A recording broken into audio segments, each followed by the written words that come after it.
Welcome back to another edition of the Be Forever Cool podcast. My name is Rex45, and this evening we got Ricky Bobby in the building. Welcome to the show, man. How you doing tonight? What's going on, man? It's good to be here. Really excited. Appreciate you having me on, man.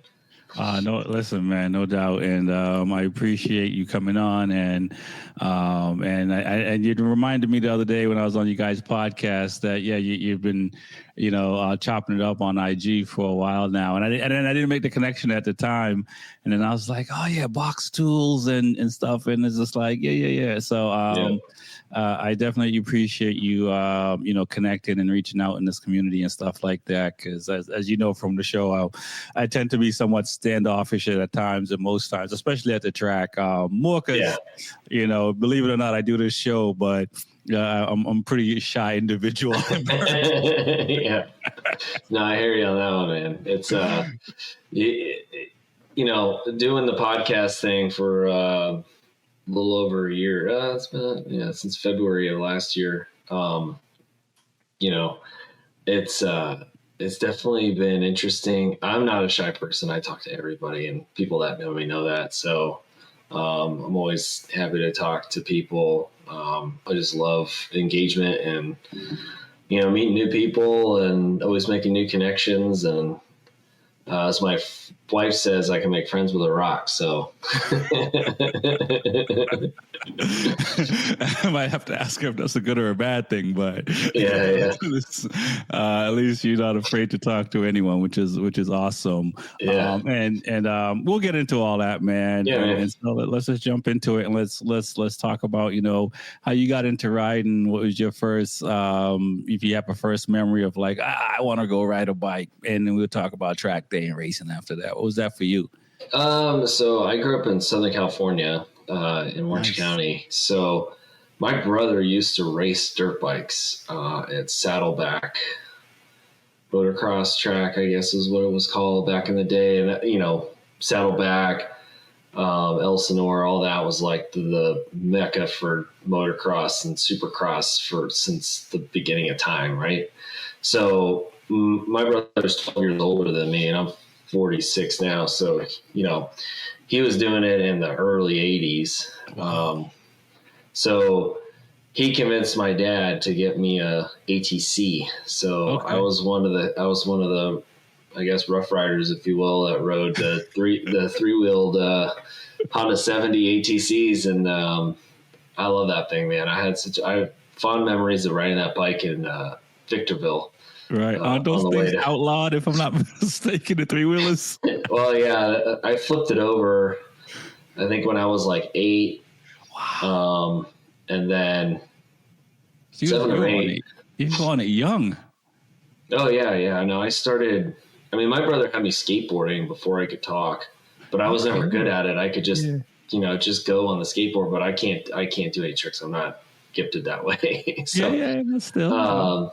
But then when I flipped it over, my mom was like, oh, hey, you need to get him another tire on there. So we got the 4 tracks, and then I rode the crap out of that thing, and it just wasn't going fast enough for me. And then my brother convinced my dad to get me a 2-stroke 80. So I got an RM80.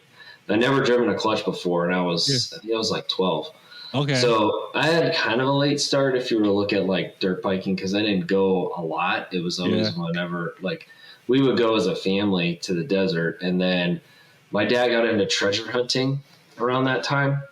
So he was always gone. And then I just had, this dirt bike. So I would ride it around the neighborhood. Okay. So you're one of the original street riders. No. I never left the neighborhood because I was scared to death. And we had a cop that lived on our street, so I had to be really careful. And two of my buddies had go-karts. Yeah. Like one of them was like a legit racing go-kart, and then the other one was just your everyday go-kart. No cage. It was just straight. Yeah, so old school. And we put a Briggs & Stratton 2.5 horsepower motor on there, and then we got the bright idea to put one on the old. If you're old enough to remember, they had the BMX scooters, which had the plastic mag wheels, and had the floorboard with the foot on the back, and it had BMX brakes, BMX handlebar. So we put a 2.5 horsepower motor on that, and then we put a pulley drive on there, and that thing went fast, and it was scary. So we were always ingenuitive and in our mischievous years when we were young. So yeah, and so let me ask just about the wrenching part. I mean, because like you're I guess you're like 6 years younger than me, and I grew up in a city in Boston, and so BMX, skateboarding, roller skates, all that stuff, but we were not fitting engines on bicycles or scooters. So like the mechanic side of things, is just because your friends you grew up around carts and stuff like that, and you're around dirt bike, you guys were kind of wrenching a little bit. I mean, it was just like we were all just, I don't know. I don't even, my brother's the one that when he joined the Marine Corps at 18. So he was gone by the time I was like, what, 4 or 5? I was 5. Because he joined when he was 17. So he was gone when I was 5. Okay. So, throughout the years, he would come back and forth because he was, all over the place, during the 80s and early 90s. So, I was kind of, having my fun on my own, but I was just always interested in that stuff. I watched Wings, the TV show, Discovery Wings back in the day. So I used to watch that all the time. I was just into that kind of stuff. My dad always had tools around. He was a welder and did some other stuff. So I was always into that. And my friends were we were into mechanical things, whether it was, I loved working on my RC car. Yeah. Building it and make it go. And then I always take things apart and try to figure out how to put them back together, that kind of stuff. So just always into that kind of thing. Yeah. It sounds, as I talk to people, it sounds like I was kind of the same thing, taking stuff apart, trying to figure out how it worked. Most of the times I couldn't get it back together. There was always leftovers. Always went in the trash. There's always like parts left over after putting something back together and stuff like that. But I was a tinker, but I never got the opportunity to do anything. I mean, I've done some crazy stuff to cars later in life, and chopping up throttle bodies and stuff like that, and adding extra throttle bodies to cars and stuff like that. Yeah. Just chasing speed. Mm-hmm. So when did you get like your first, you got the dirt bike and you're riding around in your neighborhood and stuff like that, kind of similar to a lot of people in the city, and I think even now today, and I think not to go off topic a little bit, but we see some of these urban kids that ride dirt bikes around in the city and stuff. And it's mostly because they have nowhere to go. And exactly. They're older enough now where they're leaving the street, right? Because I'm pretty much sure there's a lot of these kids, their parents are like, stay on the street. And, and then some point they just now ride all over the city in Boston and stuff like that. Oh, it's here in Charleston. Like my old house, every Sunday there would be probably about 30 cats just driving by on quads and dirt bikes doing wheelies down the street, and I'd have to like yell at them because they're being totally reckless. And like I have small kids that are in it, it's just a main cut through road that I lived on. It was like, so the cops got called because like one time there was a couple kids living down the street and they had 450s and 250s, and they were ripping down the street. And it's 11 o'clock in the morning, and they're doing this. And I'm like, what are you doing, dude? You're gonna die doing this. Like, what are you doing? And then I'm out there because I had just been working out, so I'm in my like workout shorts and no shirt on, and I'm screaming at them like this. And they're like, "Oh, who's the old guy?" I'm like, "Oh man, I'm the old guy yelling at the kid, get off my lawn."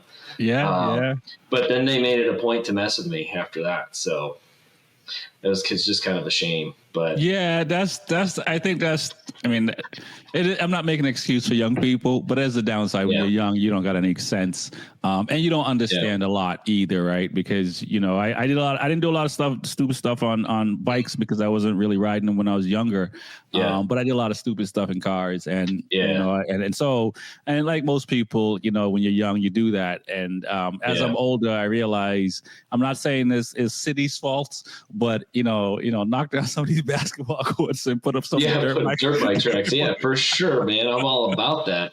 or give them some BMX bikes or something to go do that on, Yeah, because always encouraging people to go out and do that kind of thing. Yeah, because there's a lot of young people into that, and I think that and just talking from different people over the years, I think that, if there's a place for young people to go to with their dirt bikes, it's and we'll get into this more, and we're getting into it now. Yeah. It's like that, to be able to, as a young person, to be able to have a trailer, a truck or whatever vehicle to tow the trailer, pay entry fees and protective fees and all this stuff to get ready to go to the track and ride. It's a lot of money. And so, these kids just want to have fun when they're younger, and it'll be nice to for the cities to start investing in that kind of stuff, because I think if they did that, I think that'll I won't say all the kids will be off the street, but a good amount of them I think will come off the streets, because if they knew they had a place they can go to on the weekend or wherever to go ride. No, I totally agree. So after I was like 13 or 14, we sold the dirt bike off because we weren't going, and I was into Boy Scouts, and my weekends were filled with other things. So it kind of faded off. But that was about the time where once I started going to high school, and I had some buddies with older brothers that were into dirt bikes, and that's when Crusty Demons of Dirt came out, and I had those DVDs, and I was still into it. I went to the '98 Glen Helen motocross opener, had a blast. I have some old black and white photos of Ricky Carmichael on the 125, and no kidding. When the 400, the YZF 400 came out, and it was John Dowd or one of those guys was ripping around on that thing. So, the first year of the 4-stroke era, and it was fun. I love dirt bikes, and my buddy Mark, let me borrow his dirt bike, and I went out and rode it, and just always was into bikes. And then I was into choppers too for a hot minute because of Jesse James, and my years in the military being deployed. I would go back home, go to Long Beach, and go see the shop, and I gave Jesse a flag that I flew in combat. Yeah. And, just really, I really love bikes and just the artistry of making a bike like that. And I, thought he had the best style out of everybody for the most part. Got you. Yeah. So what kind of chopper bikes did you own? I had a Honda Shadow 750. That's all my enlisted bud could buy. But I enjoyed riding it, and eventually got my motorcycles license. And then when I was living in North Carolina, Fayetteville, that's when I was riding around and having fun, going to the biker bars, and I wasn't a biker, but I just enjoyed riding my bike. And then when I got married, this is my previous marriage, my wife at the time convinced me to sell my bike. That was 2005. Wow. Okay. So I had the bike for like 3 years, and then when we got divorced in 2010, I was like, man, I need to find out who I am again. And I'm like, I miss having a bike. And my buddy at work was like, I was talking to him about it, and I was like, what do I want? I'm like, man, I kind of want a sport bike. So he was like, hey dude, I got an RC51 I'm trying to get rid of. Do you want to buy it? And I was like, yeah. And so I bought it for like $5,000. Yeah. And it had a power commander on it, and had cut down Leo pipes. So they were like super short. Yeah. And I think it was loud, and it was tuned, and it was a monster. It was a 2003, so it was the SP2, and it was really clean bike. So I love that thing. It was way over my head for my first bike, first sport bike. I popped some scary wheelies. I'm not a wheelie guy, so that front came up because of all the torque. Yeah. Oh crap! And then, not knowing how to turn it, I went off into the grass, and thank God I didn't tip it over. But I rode it back on with wet grass. And we all know when we rode it right at the track, wet grass is bad. So I don't know how I didn't dump it then. And that's interesting. Like for me, I like, I started later in life, but like, the 3-wheeler, the 4-wheeler, the dirt bike, the chopper, and then the 51 really, like, just the torque and everything made you felt like you didn't know how to ride, for lack of a better word. I didn't know how to ride. I never learned how to ride a bike. Like, properly learn how to turn a dirt bike, how to do all that stuff. I didn't know anything. Okay. So my skills were so lacking, right? Yeah. I could manipulate the controls. I drove a stick truck for 10 years. Like, it's like, that's not a problem to me. But the mechanics of your body and how to get the bike to turn, and in a dirt bike, elbows out, you sit on top of the bike and you do that, and it feels really weird until you start to get used to it. So a lot of that was not around. So when I was going to the Honda dealership, just getting some knickknacks to kind of clean the bike up, because it had some missing parts, some pop rivets and things like that. Mm-hmm. So the guy at the counter, his name's Casey, he was like, "Hey, you got RC51? Have you ever done a track day?" I was like, "What the hell is that?" Right. He's like, "Oh, you can go to a racetrack." I was like, "What?" That's a thing? Yeah. It's like, "Yeah, dude, you just got to get like the right gear and then you go to the racetrack." I was like, "That sounds dangerous."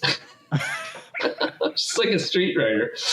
And I always wore a leather jacket, jeans, and then I got Alpine Stars SMS boots, right? So I always felt like I needed leather jacket at least, because I did not feel comfortable in just a t-shirt. I always wore a helmet, and I started with a Junker. Mm-hmm. Then I moved up to a Scorpion, and then I eventually got a Bell, and started getting nicer helmets and taking care of my head. But that first helmet was, I would not let my worst enemy wear that thing. Yeah, it was like $100. Yeah, it's interesting, and the same thing for me. I didn't know anything about racing, and like I started racing about 13 years ago. So I was over 40 when I started to ride and race. I started riding in 2012. I mean, I had a bike. I came back in the 90s, but it was only like for a month. So it's not really like I can't really say I had a bike and only for a month. But it was I had it for a month. And even then I was pretty green and didn't know a lot. No, I take it back. I did know about track days because I had a flight engineer buddy that had a Gixxer 750 or maybe 1000. And he showed me like OG GoPro footage of like 2005 of him riding somewhere in North Carolina or Savannah. I don't know where it was at, but it was at a track. Okay. And I was like, "Whoa, dude, you do that?" And this was back when I had my other bike. Yeah. So I knew that was kind of out there, but it just seemed so foreign to me. Right. Right. Yeah, it's and I think it's like that for a lot of people, one way or the other. Like the track life is foreign unless you have people that tell you about it, right? I mean, maybe for some kids and younger people or people in general that are just into motorcycles and stumble on that if they're doing a lot of research and stuff like that. But I don't want to sit here and say like racing or going to track days like a hidden gem, but it's not something that most people. It's not widely talked about. No, it is not. And thankfully for my buddy Casey, who became a buddy and got me my first sponsorship, he kind of sparked an interest. So I started doing some research, and I found, this was 2010, so I was 30. Yeah. 31. So I started doing my research. I found Frank Kinsey Racing School down at Roebling. So I,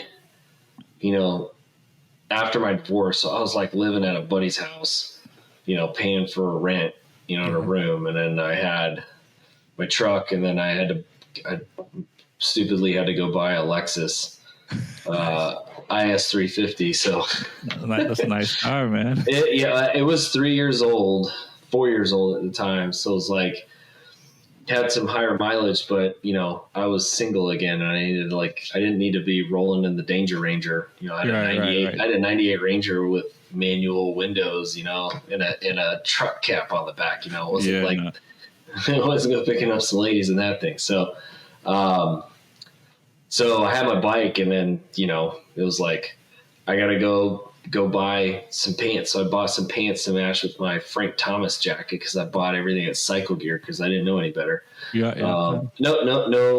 No shade on Cycle Gear, Jacob. My buddy Jacob Sutter works there. So I didn't know about I needed something to enter it in, and that was a perfectly good jacket to do it in, So it was nice to kind of get everything together. And then I did my first track day in April 2011 at Roebling. Oh, wow. Nice. Yeah. So it was very eye-opening. I met my eventual soon-to-be roommate. I moved into his house like 3 months later. Oh, no 2 months later. No kidding. Yeah. He lived like right down the road from me, so it was kind of cool. And then he had a 06 636, and then I met two other guys there from Charleston, and then so Frank is at the time 72 years old, and this dude ripped on a R6. He started racing at 44. No kidding. Oh, and, I feel and he was, then. Yeah, look up Frank Kinsey, dude. The guy was like a CCS ASR champion, and he was a retired PE teacher, and then got into racing. No kidding. Yeah, and he had this racing school, and it was $155 to go to a track day at Roebling on a Monday. It was awesome, and it was only like I don't know if it was just 10 people or maybe it was a little over 10 people. Oh wow, that was it. It was like there were two groups. Yeah, the track was like wide open at that point, 10 people. And I got to ask, what was Roebling like back then? I got to Roebling in 2021 for the first time. So, oh yeah, what was Roebling like back then? Back then, it was nice, man. It was super chill. Like had been freshly paved probably like 3 years earlier, so the pavement was right, and it was nice. And it was not as nice as it is now. Mm-hmm. They didn't have the garages. They didn't have any of that. It was just wide open dirt, and then you had the tech shed. And and Dave Despain, if anybody knows Dave Despain, he's a old school superbike. He did World Superbike, 500 Grand Prix announcing. Was always on Speed Channel. No kidding. Yeah, so. He was there too, and he was in his late 60s. So it was pretty crazy. These two old dudes, and they blew my mind at how fast they were. But that's just because I didn't know how to go fast. I didn't know anything about riding. So they were just like talking about racing line, and Frank's deal was no brakes. You didn't have a tape over your brake light because he wanted to see if you put it on or not. And you could use the brakes as for the school, and you had to take the racing school. It was only $250. Yeah. So you had no brakes. So you had to let off the throttle and coast into turn one at Roebling and do all your downshifts, and you couldn't use the brakes. Wow. Yeah. It does help. It does help. Oh, it's huge at that track for sure. Because that track, it's not a braking track. Right. In the normal sense, like you have to be good on the brakes into turn one, but it's all about application of the brake and how long you're on the brakes going through turn one. That's like a big one. And then, turn four is the other one. That's the only other braking spot. So, and what was that like on the Honda? And in hindsight, you may have, different views than initially when you got there. But what was the day like? The day was great. Really enjoyed it. I was just like, man, I found something I really like doing. And then I crashed towards the end of the day. I just couldn't turn the bike, and I went too fast through turn 7 and went off into the dirt.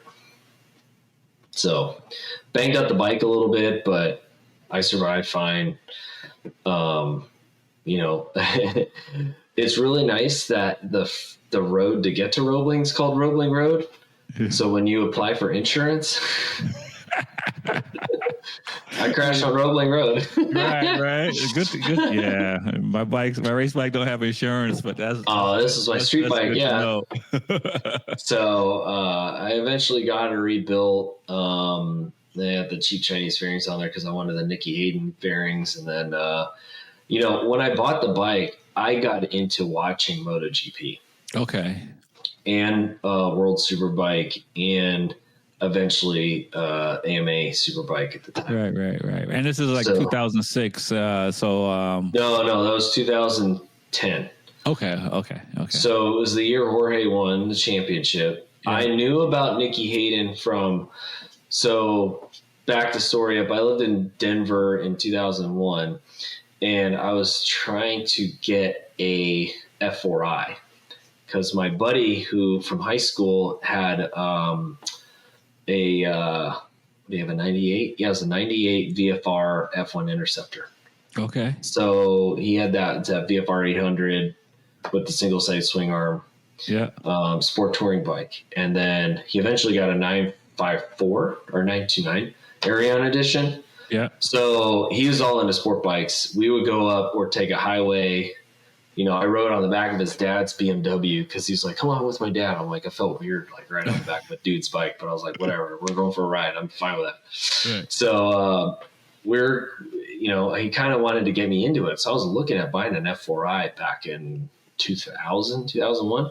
Yeah. And then just my life in California was just kind of like, I'm over it. Moved to Denver, tried to get a bike in Denver, made friends with the parts guy at the Honda dealership, ended up moving in with him.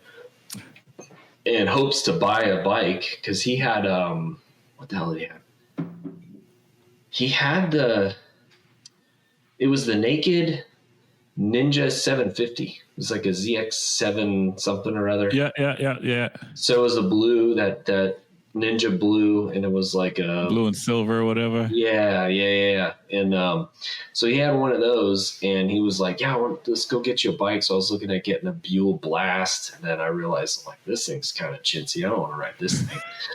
So I just didn't have my finances in order at the time to even do that because I didn't have a car. So right, and I was in Colorado. Like, who has a bike? Like, is your only means of transportation? Apparently a lot of people. I know. After talking with people, a lot of people like bikes only. Yeah, but in Denver and it snows, what are you gonna do, man? If you had an enduro bike, I could see that would make sense. But right, yeah. I'm in the other half of the year. Yeah, you're kind of screwed. So I kind of knew Nicky Hayden at the time. And he was, AMA Superbike racer champion, all that stuff. So I was like, man, that's where the RC51 came out. I'm like, that's perfect because I knew about the bike. I knew about him. I remember seeing that bike brand new in the dealership in 2001. So I was like, I knew of the bike and the history. So, that's what made the bike so appealing to me. And then, when I repaired my bike, and I eventually went to Indianapolis GP later that year, and I'm like, man, I don't think I can track this bike again.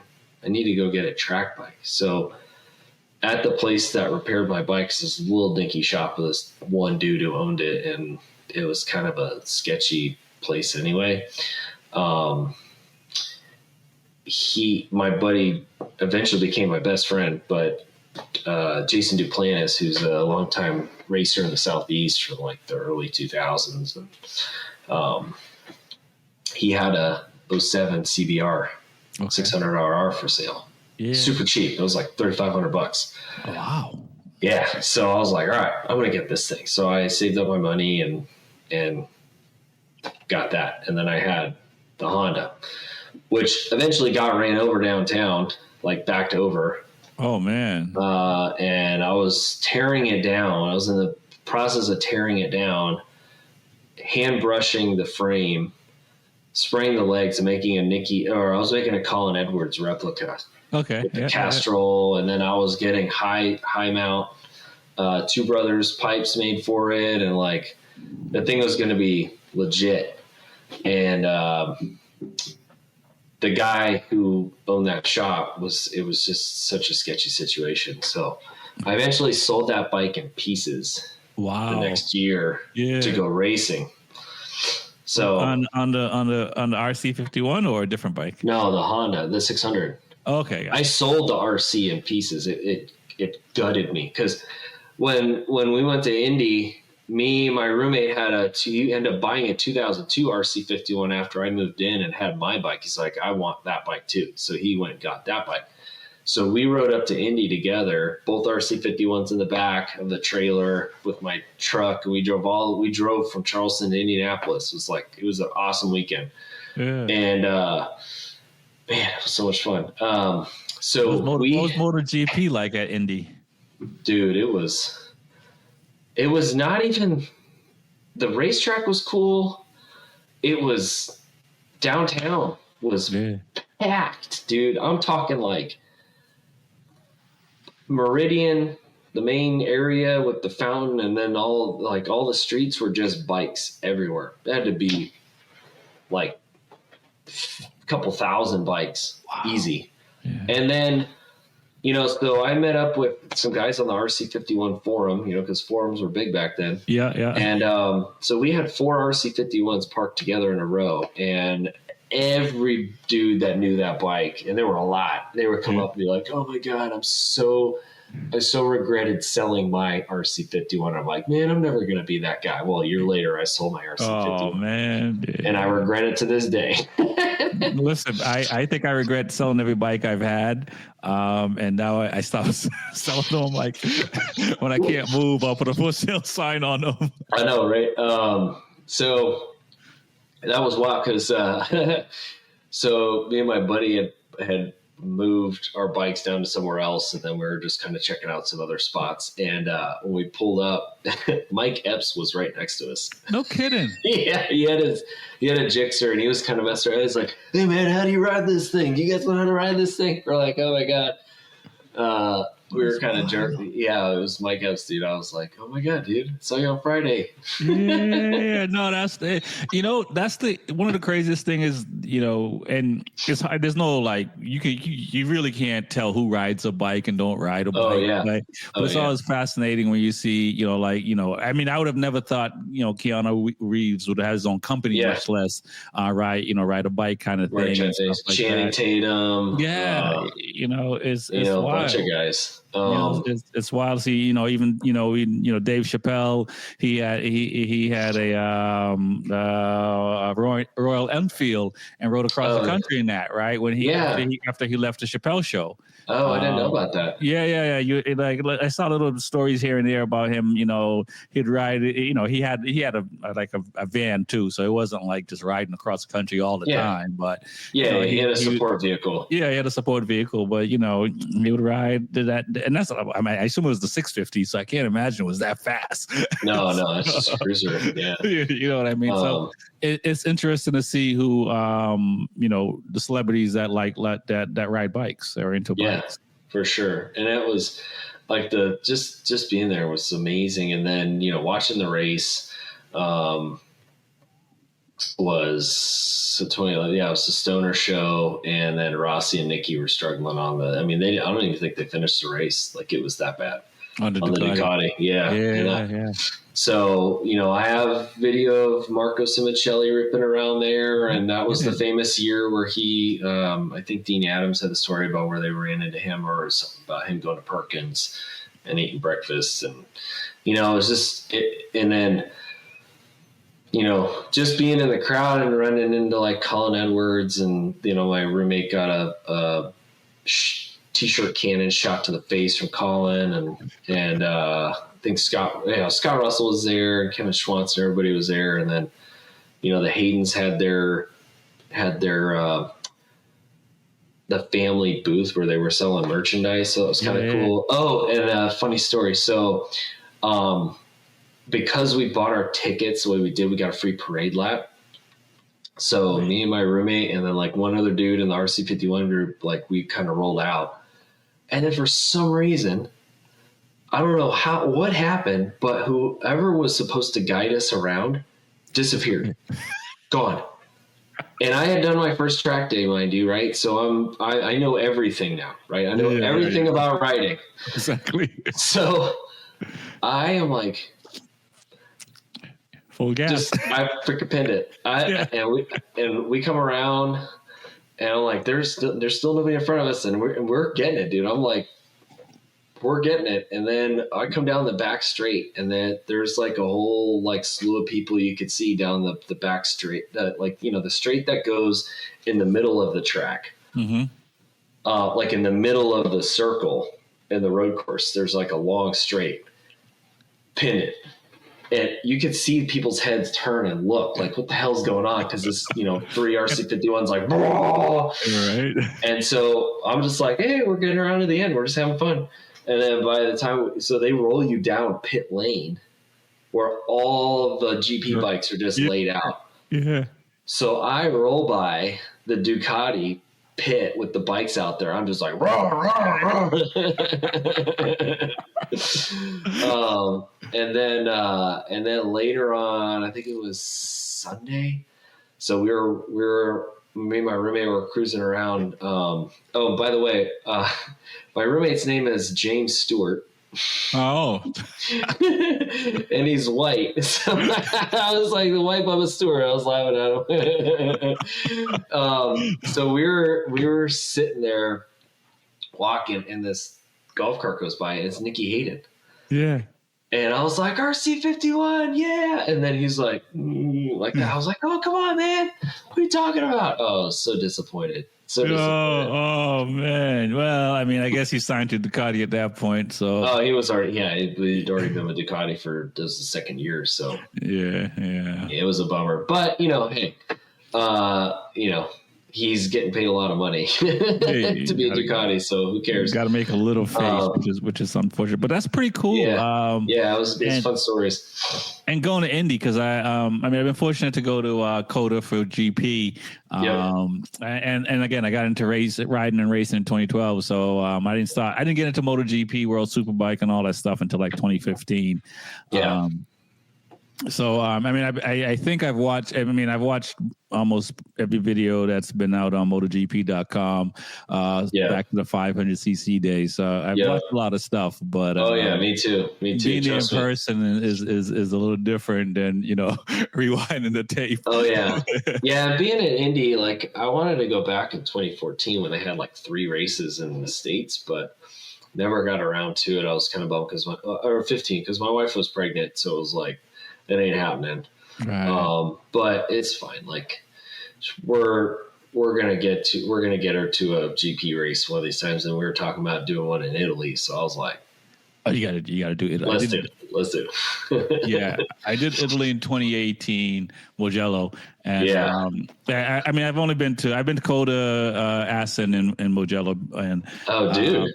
And Mugello is the best. Like, and I'll say this: if you go, get a camper or get a tent and just stay at the racetrack for the whole weekend. Yeah. I wish I did that, because leaving and coming back is like people are camping out and you're leaving and people are still partying and you're But like, we're missing out.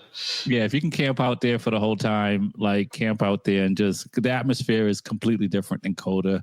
It's 1,000 times better. I got some COTA stories we'll get into in a little bit, but so after that, I was like hooked into racing, right? So I'm like full speed into MotoGP. I'm tracking everything. I bought my Lorenzo shirt. Like I got the number 1 shirt, you know, all that stuff. Cause my family's from Spain. So, way like great grandparents, whatever. So, Christopher? Yeah, right. No. But, it's through Ecuador and Puerto Rico, so two different things. But I was always a Nicky Hayden fan too, so that's, I mean, obviously got to root for Nicky Hayden and Ben Spies. Like was 2011 was a first year on the Yamaha factory bike. You know, he had pole in 2010, so you know that was a big deal. And so, you know, I started doing more track days the next year, 2012. So I got that track bike like 4 months later after Indy, or 3 months later after Indy in November. Did another track day, and then I ended up crashing in my third track day, crashing at CMP in turn 11. Yeah. But I broke the tab for the rear set. Oh, wow. So I didn't know what to do. I was like trying to source a new frame. It was like getting really expensive. I'm like, this sucks. And then I started hanging out at KWS and they, Mike Godin, and Kevin, the owner, Kevin's brother is like a master welder, and he welded up the frame. Like, look at it. Mint. Like that thing was not breaking ever again. Yeah. It was. So I was back on it. I was stoked. I had just bought my first suit. I got from Sport Bike Track Gear. Shout out Brian Van. Yeah. It was the old Shift Vertex suit with the stripes. I didn't get the Rasta one because I know my buddy had the Rasta one with like the, red, green, and yellow. Yeah. I had the white one that was like all stripes. It was pretty sweet. It was a really nice suit for like first one, and it was half off. I think it was like $650. Oh, that's a good price for a suit. Yeah. So I started upgrading my gear, and then I went to Nate Kern track days like every month at Roebling. Every month he was there, I was there at least one day, and then I think I did the 2 days in June for the Double R Fest, and then my buddy Jason was like, "Hey man," he's like, "You're fast enough. Let's go racing." I'm like, "Bro, you're crazy. I'm not racing." He's like, "Come on, man. Let's do it. I need somebody to go out with me and let's go racing together." And then, I packed up my stuff. I just got a quick shifter. No, I didn't have a quick shifter yet. I just swapped my bike to GP Shift. Yeah. And yeah, I packed up my stuff, drove to Homestead from Charleston, borrowed my buddy's trailer, and I was thankful I knew this racer, Luis Zendejas, raced out of the shop. He was like a WEAR national champion. He was sponsored by Riders Discount, like, the old school sponsors and stuff. And so he was down there. I brought his bike down or I was bringing it back. I had his bike. Yeah, I think I was bringing his bike back. But he wasn't racing. And then I drove down Friday and then did the track day on Saturday to get my license. Mm-hmm. And then Sunday, because CCS Florida raced on Sunday only. And then I did the GTU. That was it. This is all the race I entered. Yeah. So, I had to learn Go ahead. I had to learn a whole new track. Never been there. And then now I'm GP Shift. I have no practice at GP Shift. So isn't that fun? GP Shift is fun because it's like, all right, now I can press down. Yeah. And then if your head up, your foot comes up. So when you pop up, then that means you shift up. Right. No, that's how you that and just getting used to it, because I remember switching as well on I started out on an SV, and I don't remember why I went to GP Shift, but I was happy I did, and for many reasons, corners and these things, it helps shifting and stuff, because I wasn't flexible, so I couldn't exactly. I leaned over. Well, I had a slipper clutch that came with the bike, and we finally got it installed, so that helped a lot, because then I could just dump the clutch instead of having a blip. So that was kind of nice, but I managed to not finish last. I took my class with a kid named Ryan Cabrera. He was really young, but he ended up racing Moto America. Okay. And he won the novice championship what was it? What year was that? 2014. Yeah, 2014. So it was my second full year of racing. We were racing each other, and he was way faster. And you were doing the Florida Southeast, or? I was doing Southeast CCS, but I picked up that Florida round at Roebling in August. So I was always a Florida round. So I did. So back to the Homestead. When I rolled up, I saw the EBR semi, and I'm like, what the hell is this thing doing here? It's a club race. Well, I didn't know that Florida CCS round was always a test for a bunch of teams that would be down there. So it was like all these pros down there. Santiago Villa was racing. That was with Jeff May and Aaron Yates. We're gearing up for 2013. And Corey West was there, who we just had on the podcast Tuesday night. Yeah. So I told him, I was like, yeah, dude, I was at Homestead in 2012 when you were riding that satellite bike. And then he told the story. So it's kind of cool.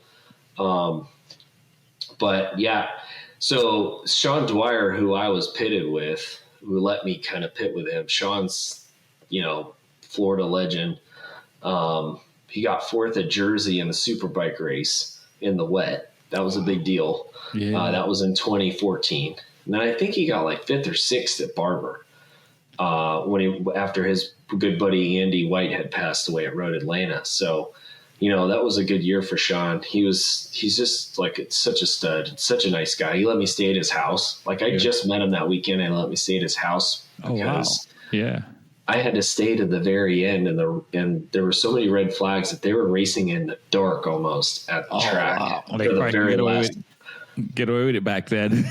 Yeah, well, it was like just on the cusp of dusk at like 5:30, and they were like, the unlimited race then was the money race, so they uncorked all the bikes. So they took all the silencers off. Oh, and the loudest bike won some money too, and they were giving away like $200 or something for the winner. Oh, okay. So like Jeff May and Aaron Yates, I think, pulled off. Or maybe they didn't pull off. They pulled off for all the other races, but the money race they all raced for it. And then Corey West won it. And then, like Santiago was there, and just to be able to share the same racetrack with Santiago Villa, Craig Melka, and all those guys. When I was a novice, because they would have novice and expert in the same race. Yeah. So that was all those old school dudes, Jim Coors. Greg's a good buddy. He's a really nice guy, and always had a good time with him, and got to know him pretty well being at the track, and so I really enjoyed that, and so I started my first full year in 2013. Yeah, and I just kind of bounced around like CCS, WERA, just kind of like I want to go do Road Atlanta. So I did WERA, Road Atlanta. CMP for CCS, Roebling for CCS. VIR for CCS. And then, just trying to piece together what I could because racing is expensive. And I think I did all the 600 races minus the GTU. Wow, that's a lot of racing. And even just going to a lot of tracks, man. I mean, in the beginning for me, I started out at Loudon. I raced Loudon from 2013 until 2019. Only that was the only track I've been on. I only my first, Jim, when we'll talk about, as he points out, you have to do a track day to get your license. So I did like one track day in my life and got my CCS license or LRRS, what it was called back then. Yeah. And I only did that track living up in New England and in Boston. And what's the only one you got? Yeah, I was gonna say. Also, everything else was so far away. Yeah. And speaking of, and then so in 2019, I guess maybe 2018, I think maybe before that, but when I got wind of it, there were guys coming down to do the December round at Homestead. Yeah. And so I think 2018, I didn't go that round. 2019 was the first time I went to another track for the first time. And I've said it on the show before, but it was like, I realized I couldn't go right because Loudon got so many left turns. it was like one really right turn at Loudon. Yeah. And I was like, I can't go right because I can't turn right. Yeah. So I had a lot to learn and getting, I've been fortunate since then to be at a lot of tracks, but early on you were going to a lot of tracks and that really helps your riding because you get to see a lot of different, corners and stuff like that and all that. As I'm hearing you talk of being in bikes and things like that, early on, it seems like you just knew like I'm gonna race as much as I can. Cause like, I mean, for me, like my first couple of years, I did like a couple of rounds, and then like 2015 was like, all right, I like it enough. I'm committing. And I started racing every round at Loudon at that point. But it seems like early on, you were just like, I'm full gas all the way in. Well, I was doing it when I could, and I had just started dating this girl, eventually became my wife, 2 months before I went to get my license. So I was already in it. I was like, I'm going to go do this. I'm like, just so you know. So she was like, okay. So, she was at my first weekend at Roebling. My dad came to watch, and, I got to borrow some trailer and a canopy. So I was like rider's discount canopy. So I looked all cool, but then, I got a yellow plate. So it can't be that cool. But, met some good friends, and just, I did what I could, and, I tried to, stay on a budget as much as I could, but it's, it's such an expensive sport. And then, that year I had saved up enough where I got my suspension done and I got Zaz. Oh, okay. So, and then, it was 2016. So I did that, and then I think I got like 5th in a couple classes. I think it was like middleweight superbike or something like that. So I started doing better. I was like, I always had goals. Like, I don't want to finish dead last in my first race. Right. Made that one. Then it was like, all right, I got to crack into the top 10. I got a top 10, and then I was like, all right, next one's top 5. So I worked my way up to top 5, and then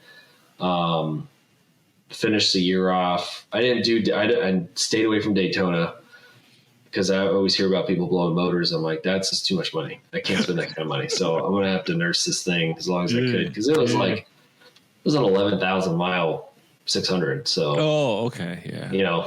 It was not, and I'm already pumping MR12 in the thing. So like, the thing's ready to go.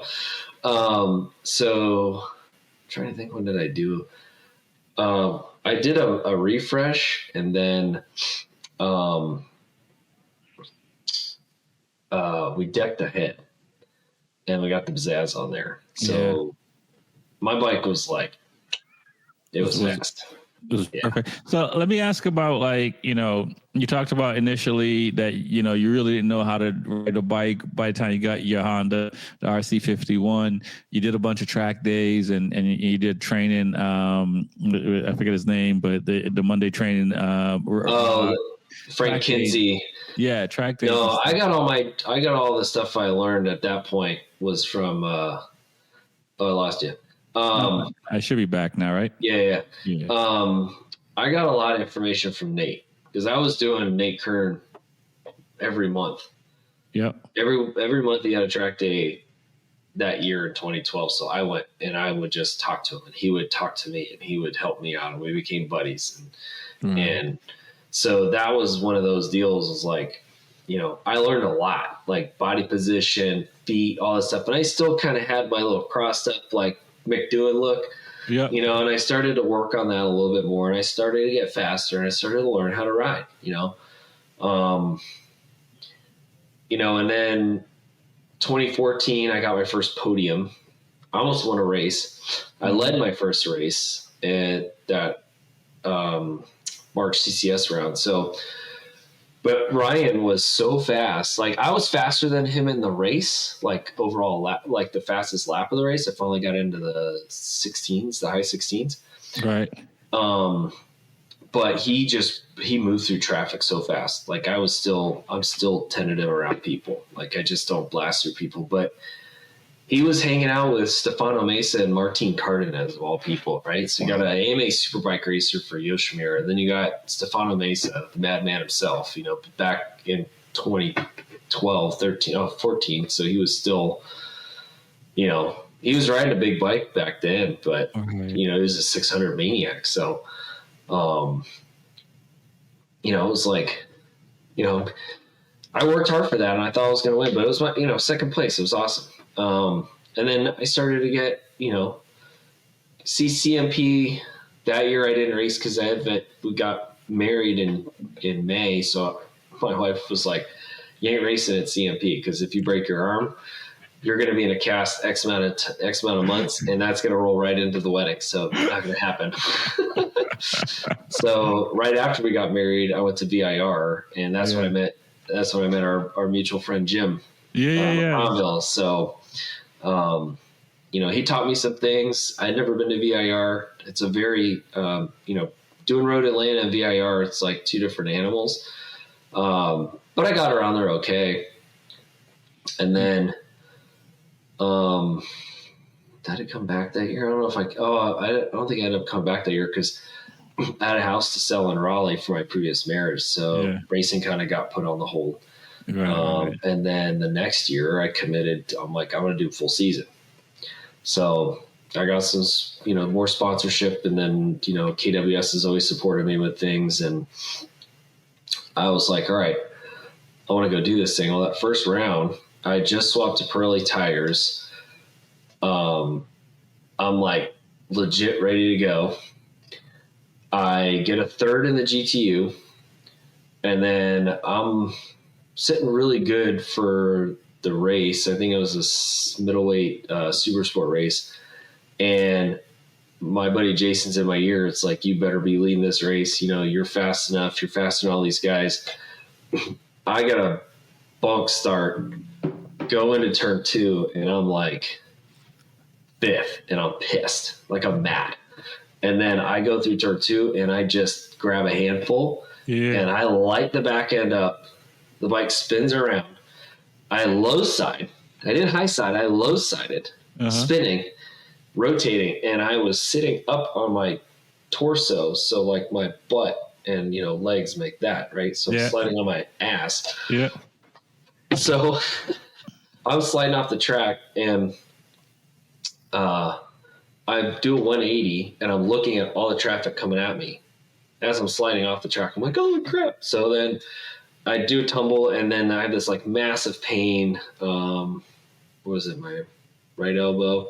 Yeah, because my hand was on the grip, and then the bike got ripped out of my hand. So it was like massive pain. So the tendon right here, the anchor point, got displaced a millimeter because my hand got ripped. Yeah. So actually, no, I think it's my left hand. So that was like my first injury. Like, I'm like, holy crap, right? So, because I had crashed before, but it was never really anything. And then a buddy of mine who became a buddy, he got really badly hurt. So John Rosinski. So he was from Delaware. So he had to stay down there because he like broke his neck and like all kinds of craziness. Yeah. So I felt horrible. But I had like road rash on my butt, and it was like my poor wife, dude. It was. Oh no! Listen, it's tough when you go down. I mean, I've lost my spleen. I got a screw in my hand. Oh man! I've slid. I mean, I've crashed on the street. Been ran over on the track. Yeah. So that's why I always talk about good equipment, and stuff. I'm not an airbag guy for some reason, but I do have my back protector. I always worry about that. Yeah. Just have good helmet, good gear. Yeah, I'm an airbag guy now. I've only had one crash in the airbag. I think I've at least had between the street and the track. I've at least 8 crashes. Wow. Only one in the airbag, and that deployed.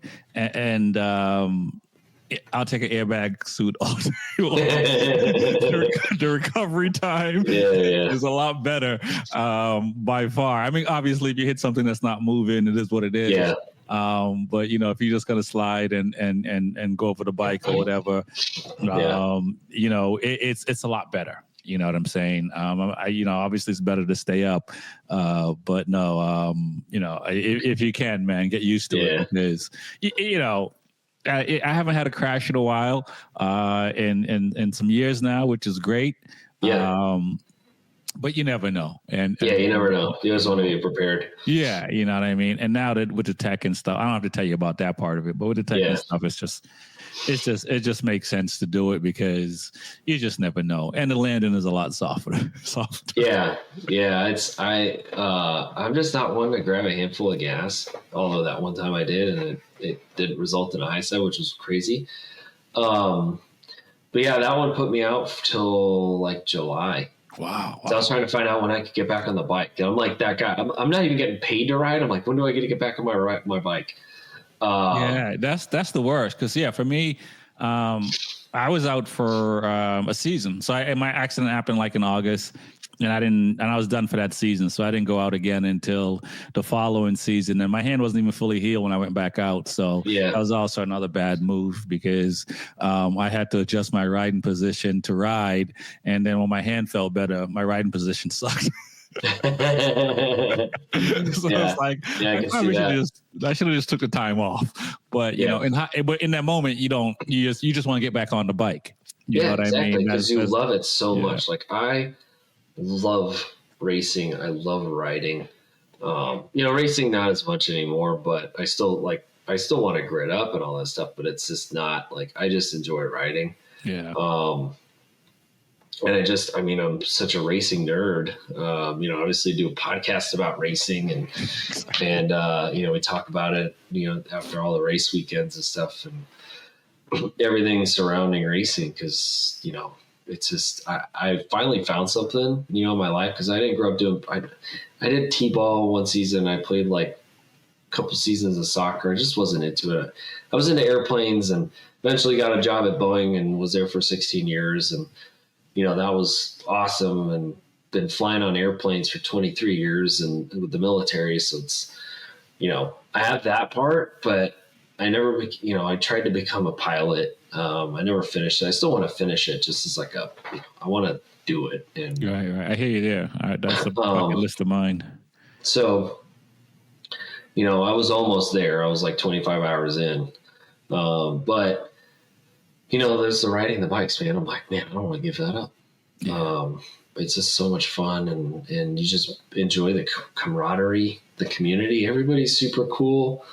You get some, sour folks out there, but, at the end of the day, like they go away because nobody wants to hang around them, and they eventually just don't care. They just go away. So, it was fun. 2016. So 2015, I did a wear event so I could do GNF because I wanted to ride Barber. I hadn't ridden Barber ever until 2015. Yeah. So I had a blast, met some new friends in Ware, and then I just I did one race in 2016 because my daughter was born, and my wife was like, "You do one race." I was like, "All right, well, I'll do Roebling because that's an hour and 45 minutes from my house," and hung out with some friends because all my friends are racers and track day guys. Yeah. I don't really have a lot of friends outside of that. Like my neighbor across the street and like one other person and maybe some of my close friends at the military, but I see them when I do reserve duty. Right. We get to hang out and that's it. Like the rest of my family, my close, tight-knit family group, friend group is out in Georgia and Virginia and North Carolina and, all over the place. Yeah. So I will say that, I will say that, yeah. I did a lot of things growing up and stuff, but since I got into motorcycle riding, racing, I think most of the people I talk to now are from the racing community or the riding community. Yeah. And like you mentioned earlier, like for me, as a kid, I wanted to race cars. So racing, I wanted to race anything because, like I tell people, when I was driving, if I saw an old lady and she looked like she wanted to race, it was like, you want to go, we go. So yeah. Racing is part of my DNA, having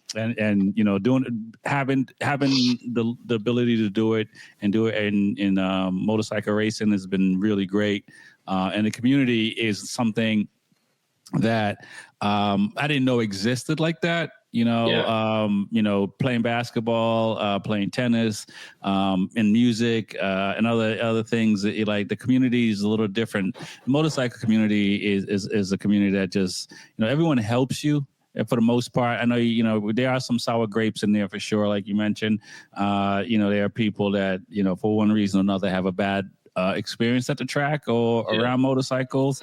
I've been fortunate not to have. I mean, I can complain about dealerships. I can complain about mechanics. You know what I'm saying? I can complain about all that stuff. But for the most, that's any industry. But when your bike is not working, or if I've been fortunate not to have my bike break down on the streets, but if I've been pulled over making a phone call, or whatever, people will check in and say you're good. If I'm broken down in my truck, and no one's stopping. No one's stopping. No. So the community is something that I didn't, and that's the biggest surprise to me is just the kindness of the community. Yeah. You know what I'm saying? Especially in a competitive place, in competition, because we're all competitive and we all want the upper hand. But it seems like in motorcycle racing, people give you parts just to line up next to you on the grid. And I don't think you'll see that in basketball and some of these other sports and stuff like that. Yeah, because like Corey said the other night, you want to just, stick a knife in their neck on the racetrack and ready to take them down. But then when you get off the track, you're just kind of like, whatever, like we're all cool and hanging out. But when you're on the racetrack, man, helmet's on, it's game time. Yeah. That's just how those guys roll, right? And they did that through club racing. I'm not really like that on the track. Like, I like to line up a good pass. I'm just not going to throw it in just because I'm like pissed I'm behind you. Like, yeah, I'm frustrated because you're slow in certain spots and I know that I'm faster than you, but I just can't get by you. But I work on, we only have, 6 to 8 laps to do it. So you don't really have a whole lot of time. Right. Just, why the other guys are always so better than me, got better results than me. But like at Roebling, I know where I can make my pass. That's turn one. Like, right. That next year, 2017, I'm doing the full Wera Atlantic Coast season. I got my bike dialed in. I got the Woolwich Racing. I got launch control on my 07 CBR. Wow. It's 10 years old now, but I got like a legit bike and it's fast. So, I'm ready to rock. I got a new suit sponsored, like Oxford Leathers. I got my first free suit, so I was like, nice. That's yeah, so then I had a helmet sponsor, the Kabuto helmet, through Western Power Sports, and then KWS has always been behind me, man. They build some amazing bikes, so bike's ready to go. I'm ready to rock, and I've been doing CCS for a while, so all the guys that showed up to Roebling at their first round had no idea who I was except for a couple friends that were in other classes that I didn't race with. Yeah. And they were like talking to me up, and then, their friends that were in my class, novice 600, because I never did enough racing to get out of novice. Right. So they were like, who's that guy? And like, oh, that's Bobby. I'm like, yeah, he's just, he's there. So that first race, I made my presence known. I had been going there for the better part of 5 years at that point.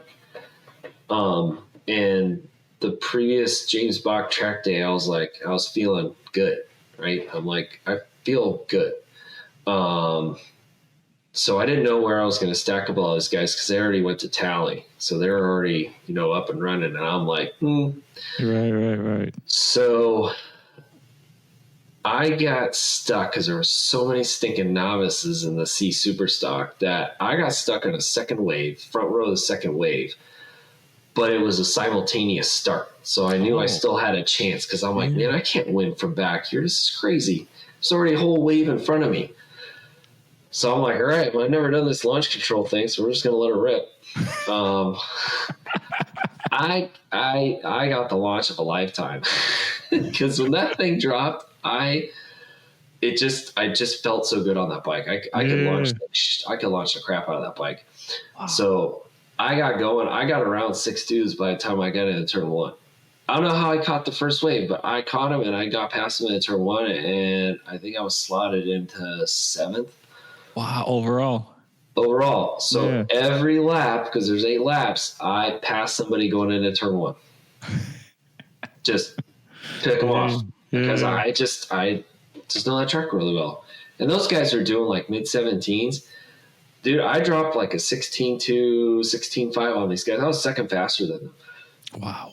I was just boop, boop, boop. And that last lap, I passed one dude on the last lap, but I just took off and I had a gap. So I won both races, the C Super Stock and Super Bike. Yeah. Everybody's like, who the hell is this dude on this Honda? It's on a Honda. All these R6 Gixxer guys were like, who's on the Honda winning these races? So they were the first 2 races I ever won. So it took me 4 years. Yeah. And I won one, and I'm like, dude, this is awesome. This is a good season. So we did, was it Roebling again? And then Cycle Jam. Okay. Or Cycle Jam. Yeah, it was Roebling again, then Cycle Jam. So I never was really a wet weather guy. So like in mixed conditions, I'll go out there if there's a dry line, but otherwise I'm not risking trashing my bike. Like right. I'll give up $100, $85 or $100 race fee for whatever. Like I don't care. But I was like, damn, I'm in the points now. Like I gotta do this. So salvage some points because it was raining. I was like, I'm not going out there. I'm not spending $450 on a set of reins. Like stupid. Yeah. So I went out on the drying track, salvaged some points, and then rode Atlanta. So the guys that I was racing with are all stock 1000 guys now. Will Posse, Daniel Goodnight. Who else is out there? Brad Nouveau, rest in peace. My buddy Tyler from Charleston. Who else is out there?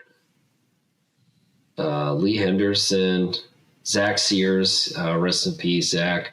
And some other guys. Oh, Aaron Hernandez. Can't miss it. Aaron and Will Posse were like the 2 dudes who won all the nationals that year. Because they were traveling around. But I ended up winning the C Superbike Novice Regional Championship for Atlantic Coast. Yeah, and I got second in stock. But the race at Road Atlanta, I was leading the race at Road Atlanta, and Will somehow managed to come around the outside of me in turn 12. I did not see it coming, and then he was in front of me, and I was like, holy crap, how did he get there when I'm the one going into turn 11 or turn 12 on the inside? Yeah. He rode around you, huh? He rode around me, and he had somebody showed him something where he could do that. So I was like, damn, that's nuts. So I had to do pretty much an endo because I was like, I didn't feel comfortable using him as a berm. Right. That can end bad.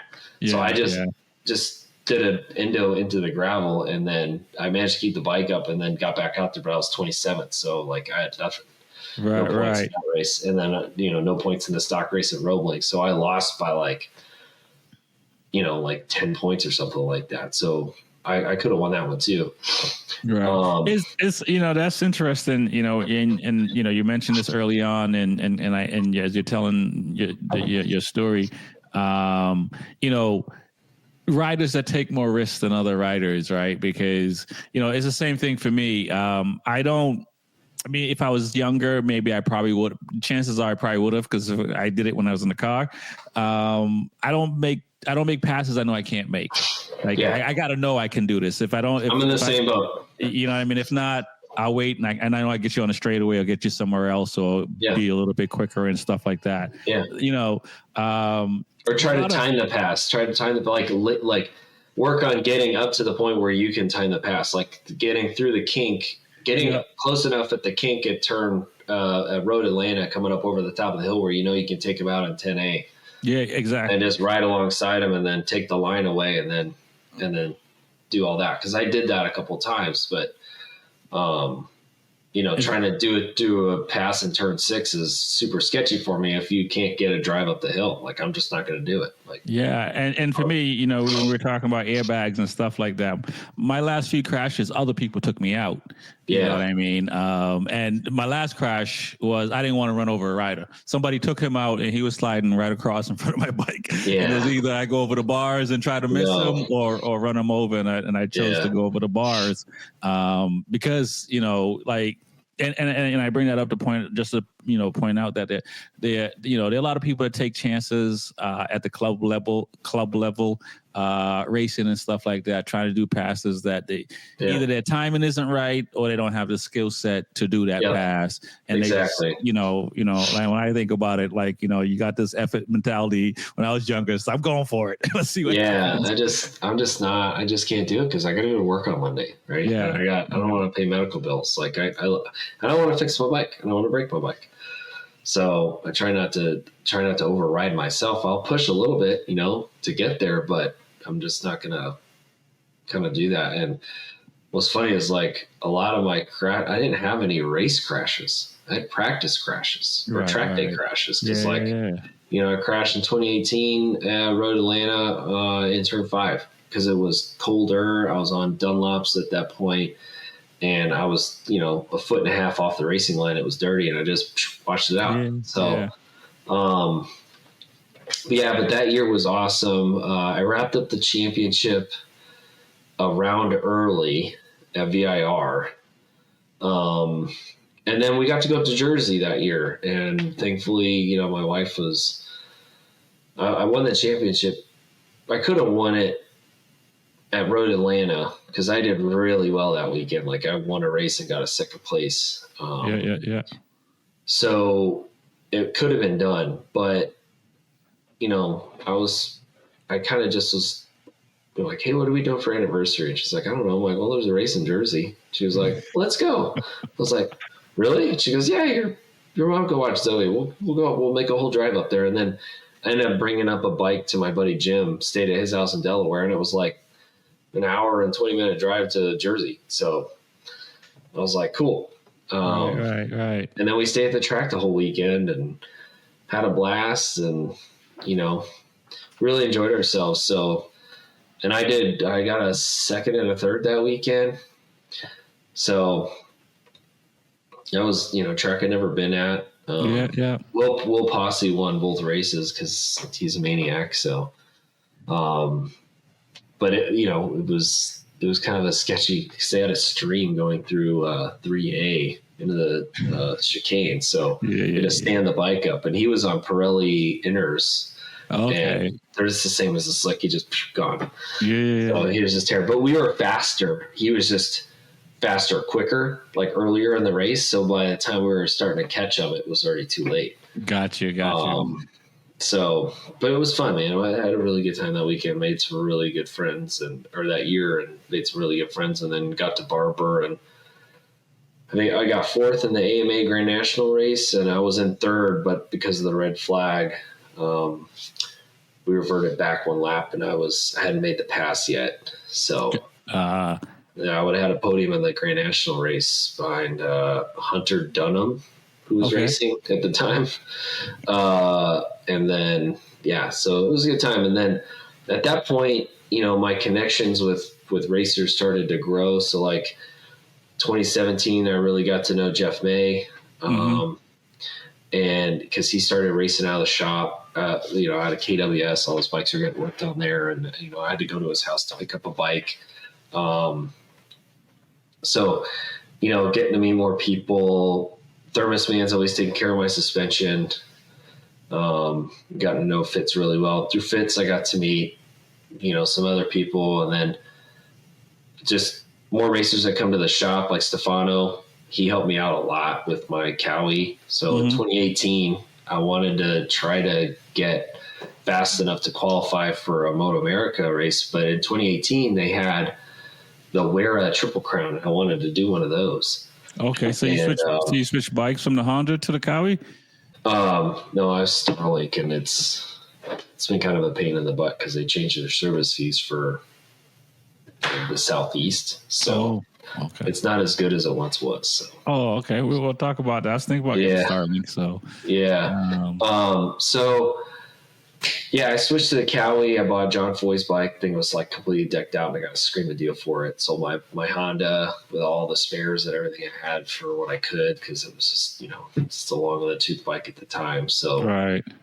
And again, in 2013, so it was a 5-year-old 636, but the thing was fast, and it had all the Gucci parts, the full Gucci K-Tech suspension, because it was an old AMA super sport bike. So had everything Dynojet on there, and I ripped that all out, put the Woolwich in there. I knew I had launch control, and that thing made 3 more horsepower on the same fuel than Jeff May's R6 for Daytona. Wow. Yeah, so the thing was like fast. It was a fast bike, but I couldn't ride it. I didn't know how to ride it because it just did not feel the same. And I had a RCS 19 brakes, so then I could only race Superbike, which was fine. And then I swapped to Dunlops because I wanted to qualify. I wanted to try to qualify for Moto America race because I thought I could do it at Road Atlanta. Yeah. Or Barber. Okay. Right. So then, I started to kind of work on it, but I was struggling with that bike. And then I crashed at a track day. I was coaching for N2 at the time. So I was just trying to ride a lot and just get used to that bike. And I was lost, and the geometry was so far off until I talked to Godin. We started with Stefano's initial setup. And then I started to find myself, and I started to get fast. And I took a little time off. I was coaching a lot, so I didn't really race for probably, it was like a year and a half. Oh, wow. Okay. That's kind of where I'm at right now. I've only had one race this year, and it's weird because I haven't had one race since 2014. So, it's weird not racing when you've been racing a lot. Yeah, it was for me. And then, I did a couple wear rounds. I went to VIR, did some Roebling and, some other stuff, and then some Road Atlanta. And then I was just like, I got other things I got to do. We're pregnant again with another kid. I was helping out my buddy Corey. I worked at 2 Stock 1000 race weekends for him. Met some more people, befriended Melissa Paris.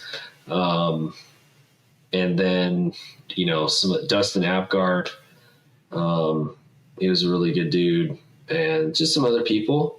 Just networking is really all I started doing. And then in 2020, I started doing sales rep for Boxo Tools USA, and that's kind of how I got into that. And they needed a road race guy, so I was like, well, I know a bunch of people. So, I tried to start doing that. It was hard.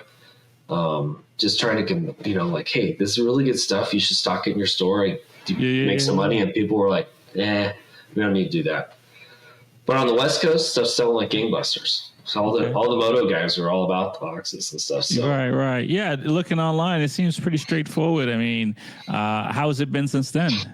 Not really much anything, at least as far as my retail side. And they don't have me as a sales rep anymore. They got their own Southeast guy because I had a job.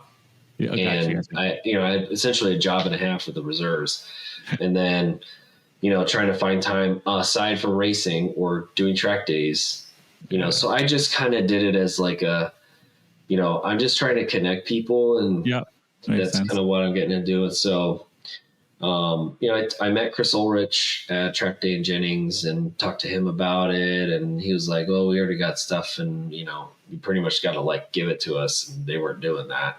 Right. Melissa did reach out, and Royal Enfield bought a bunch of tools in a box to support the BTR program. Okay. So they still have those tools there. And then the girls had a discount. They would call me, and then I would send them tools. And then, who else? Jesse Ruling bought stuff. Daniel Goodnight's bought stuff for me. I supplied Top Pro last year. Okay, cool. So their racing program, they had 3 boxes that I had set up, filled, and everything. So that was pretty cool. And he got that from Dustin. So that was a lead for Dustin, which was kind of cool. Nice. Yeah, just some, just I'm always available to talk to, and I connect. I was trying to help Hayden Gillum this past year. I connected him with the corporate office, and hey, this is who you need to talk to. It's kind of how you need to talk to him, and they ended up not doing the deal, which is fine because Mark Young ended up getting a local Snap-on guy to get him some stuff. So that's, as long as it worked out for him, I don't really care. Right. I just want people to get what they need, right? So they're successful in their program, whether it's box or, for me, that was it. It did not benefit me anything because I don't make any money from it because it was through corporate, and right. I'm just trying to help people out. Nice. I sell stuff on the side here and there, but it's not a consistent business, and it's just a lot of work, and I just don't have time. Right. I can imagine. And before we get out of here, you're also doing a podcast with Dustin. So let's talk about how you got into that, and Well, that was through, I reached out to Dustin because he started doing the Superbike Genius in 2020, and I started watching it because I've always known who Richard was. I was a fan of the Attack CRT bike. That thing was gorgeous. Yeah. So I just reached out to him, and we just started chatting, and I sponsored JD Beach that year. I sponsored Stefano Mesa. It was 2021. And then I sponsored Dustin's track days. And then we got him a deal with Boxo and CRA. So they got a box to kind of give away and stuff to try to promote on the West Coast through the road racing side. So Dustin and I just kind of hit it off, and we're just buddies. And honestly, we didn't meet in person till last year.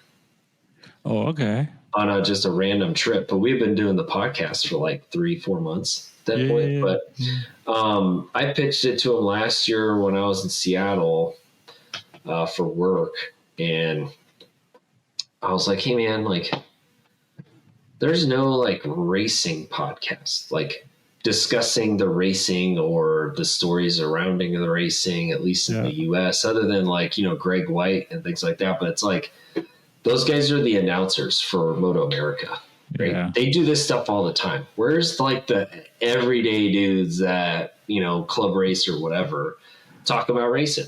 I know. And, talking about the stories and things like that. And I was like, we need to have guests on.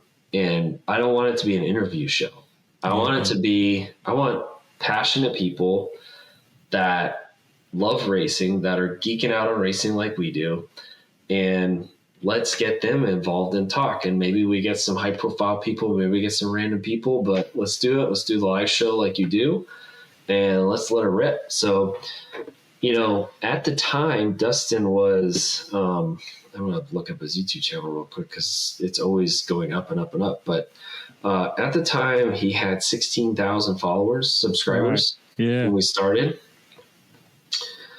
Currently, he has 224,000 on his Track Days YouTube channel. So, when we started, we got some decent people. And then who did we get? We got Michael Hill. And I reached out to him through Instagram. But we had, some other racers and people that we knew. Ben Smith was one of the first ones. And I know Ben well now because he lives in Charleston. He came and did one of my second track day that I put on with a local Triumph dealership, and he coached right after Jersey. He flew home early, drove in his truck at 5 a.m. the Monday, and coached for me with a wet leather suit. His leathers were still wet from the rain at Jersey. I know what that's like. The kid showed up and did it, and we gave him some gas money, and I was like, dude, thank you. And we just became buddies. He needed a place to put his trailer. I'm like, dude, my backyard is open. Just park it here. You don't need to pay nothing. Yeah. So, so we had him, we had a couple other people. When we got Michael Hill, that thing, it just started to kind of Yeah. Our biggest show to date has been Brian Van. No kidding. 22,000 live concurrent viewers. Wow. And he was talking about his Laserdisc collection. Yeah. and I love him to death. He's such a good dude. But he does not watch MotoGP. He does not watch World Superbike. He watches Moto America. And that's it. He's like, I really don't want to talk about those other races. He's like, I want to talk about Moto America. I want to talk about, his kid racing and just like the state of US racing and all that. So I was like, all right, man, it's a live show. We're just going to roll with it. So we had a good time, but we've had, Corey West was on, we had like 8,500 live viewers. Before that, but I know it was the one after you, but we had like 12,000. Yeah. So it's been gaining steam. He's been, it's been really great. We've been really enjoying it. But still yet, so just a shameless promo, the movie One Fast Move, the Amazon movie about club racing. Yeah, I watched it. So I'm in that movie. I know that, yeah. Yeah, because I put it out there. But, we met quite a bit of people. So I know the director now, like, became friends with him. So I've been wanting to do an episode. It may be coming up because we have to do like a year anniversary of the movie being out. But I wanted to do a special episode with him. Oh, that'd be dope. And then do live questions and him just chatting about the movie and just kind of like a special edition where it's, just we're talking about this movie and the state of movies and bikes and stuff like that because they got that Alaman TT movie coming out. Yeah. So I think it'd be perfect. Yeah, I think so too. And you should do it. I mean, I know when the movie came out, some, from social media, some people gave it flack and stuff like that. But I watched it and I understand what money takes to make things happen. And, for that movie, it's a good movie. It's a good motorcycle movie. And we haven't had one in a long time. Yeah. And that's that if it sparks other stuff to come out, it's great. And for what it was, the storyline was pretty good. And it was a standard storyline. Yeah. And without the proper tech, it's really hard to be doing what Tom Cruise is doing, right? Yeah, but so the whole point. So they only had $20 million to work with. Yeah. And a lot of the filming we did was with this Porsche Cayenne with a cage.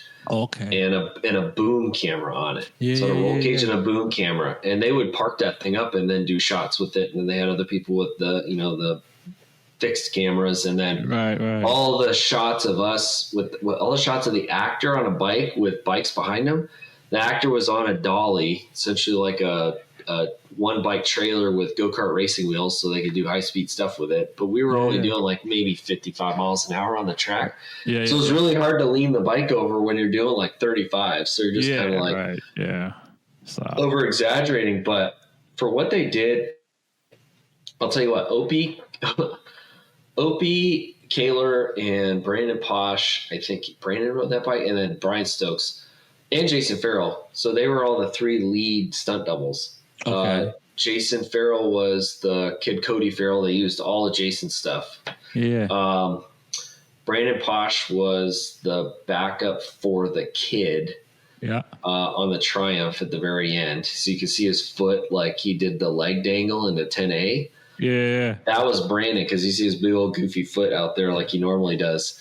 And he could barely fit in that suit. And then Brian Stokes was the dad's stunt double. So Brian works for Triumph, and he's like a Gixxer Cup legend. And then Opie Kaler drove the camera bike. So they fixed this massive camera on the front of this bike with this like structure, and they just kind of put this thing together, and then he had to ride this thing. And they were going like, probably like 70-80% on those things. And those dudes are all like legit riders. Yeah. So they were ripping around. Those speeds were legit. And I know the kill switch scene, they did that at 120 miles an hour. Wow. Yeah. That was not, in the back kink, they're probably doing 180 on a big bike. On a 600, we do 150 maybe. Yeah. So they weren't that much slower. Yeah. And they did the kill switch at 120. So, but yeah, it was an amazing experience. I got convinced into getting into Triumph bikes, so that's what I switched off my Cowie and got on a Triumph, and because it was a Triumph branded movie. Right. The sales manager for Triumph North America was there, and I was working a deal. I was trying to work a deal with Boxo and Triumph, and unbeknownst to me, they had already done the deal. And he didn't even know either. He was like, "Wait, what?" I was like, "Yeah, they said they already got it in work now." He's like, "Well, I didn't even know about that." Okay, wow. Because they did all the service toolkits in boxes with the. So now, so is your current bike now a Triumph 765, 675? What do you like? 675, soon to be 765. Okay, all right. Might have to talk to Ian Beam up in New England. I talked to Ian. Yeah, okay. I talked to Ian on the group page or whatever. Okay, that's what's up. Yeah. I talked to him and Joe Nicolini and Charlotte and a couple other guys. But yeah, Godin and I we're gonna be working on that thing, getting it ready. I'd like to do some ARMA stuff next year again. I really enjoyed ARMA. Yeah, I'm hoping to do some of that too. Dude, Vintage Fest is amazing, man. I can imagine, dude. Amazing. Last year was my very first one. I got missed out for so long. 2017, I was supposed to go. I was on my way there to go watch Jeff race at the Pro Shootout, and my van had a fuel leak. Oh, and I had to pull off in Atlanta and fix it. And then I went to Jeff's house the next day after I fixed it to go grab his bike, and he had just won. I was so pissed. Oh man, that's wild. But it was fun. Yeah. No, the Triumph, that's a bike I'd like to have. I'd like to have a triple at some point in my life if I can. So I hope you'll enjoy. I am going to wrap up though, man, because we're almost coming up on 2 hours. Yeah, we're good, dude. And I'll definitely love to have you on again, and hope to get you on again to just to continue on, because dude, man, it's pretty dope. Your history in riding and what you guys are doing on with track days on the podcast and stuff like that. Thank you. Really appreciate it, man. Really appreciate having me on. Nice, man. Ricky Bobby on the Be Forever Cool podcast. Peace. See you.